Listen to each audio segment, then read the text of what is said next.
అమెరికాలో సాఫ్ట్వేర్ ఉద్యోగం, లక్షల్లో జీతం. ఇది ప్రతి భారతీయ యువత కల. కానీ ఇప్పుడు ఆ కలకు అమెరికా ప్రభుత్వం చెక్ పెట్టబోతోంది. H-1B వీసా నిబంధనలను కఠినతరం చేస్తూ విదేశీ ఉద్యోగుల కనీస వేతనాలను ఏకంగా 30% వరకు పెంచాలని ట్రంప్ సర్కారు ప్రతిపాదించింది. అమెరికా కార్మిక శాఖ తీసుకొచ్చిన ఈ కొత్త ప్రతిపాదనలు అమల్లోకి వస్తే భారతీయ టెక్ నిపుణుల అవకాశాలపై తీవ్ర ప్రభావం పడే అవకాశం ఉంది. స్వదేశీ నిపుణులకు రక్షణ కల్పించడమే లక్ష్యంగా ఈ కీలక నిర్ణయం తీసుకున్నట్లు అగ్రరాజ్యం చెబుతోంది.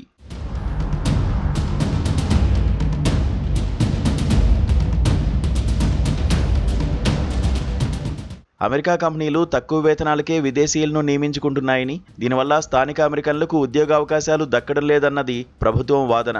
దాదాపు 20 ఏళ్ల క్రితం నిర్ణయించిన వేతనాలు ఇప్పుడు ఏమాత్రం సరిపోవని కార్మిక శాఖ స్పష్టం చేసింది. అందుకే ఎంట్రీ లెవెల్ నుండి సీనియర్ లెవెల్ వరకు 4 కేటగిరీల్లో జీతాలను భారీగా పెంచాలని మార్చి 27న ప్రతిపాదనలు సిద్ధం చేసింది. విదేశీయులకు ఎక్కువ జీతం ఇవ్వాల్సి వస్తే కంపెనీలు సహజంగానే అమెరికన్లను నియమించుకుంటాయని ప్రభుత్వం భావిస్తోంది. కొత్త నిబంధనల ప్రకారం లెవెల్ 1 ఉద్యోగుల కనీస వేతనం ఏడాదికి సుమారు $73,000 నుండి $97,000లకు పెరగనుంది. అంటే ఏకంగా 33% పెంపు. ఇక లెవెల్ 2 వారికి 24%, లెవెల్ 3 వారికి 20%, లెవెల్ 4 వారికి 21% మేర వేతనాలు పెరగనున్నాయి. అనుభవం ఉన్న వారికి ఏడాదికి కనీసం $1.75 లక్షల, సుమారు $1.45 కోట్ల రూపాయలు చెల్లించాల్సి ఉంటుంది. నగరాలను బట్టి ఈ అంకెల్లో స్వల్ప మార్పులు ఉండవచ్చు.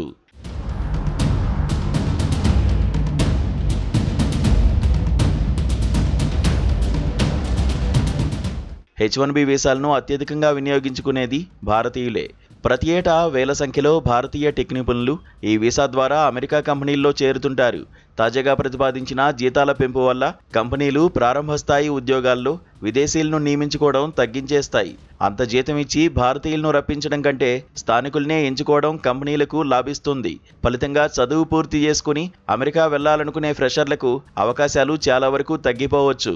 గతంలో 2020లో కూడా డొనాల్డ్ ట్రంప్ ఇలాంటి ప్రయత్నమే చేశారు. కానీ అప్పట్లో కోర్టులో సవాళ్లు ఎదురవడంతో ఆ ప్రక్రియ ఆగిపోయింది.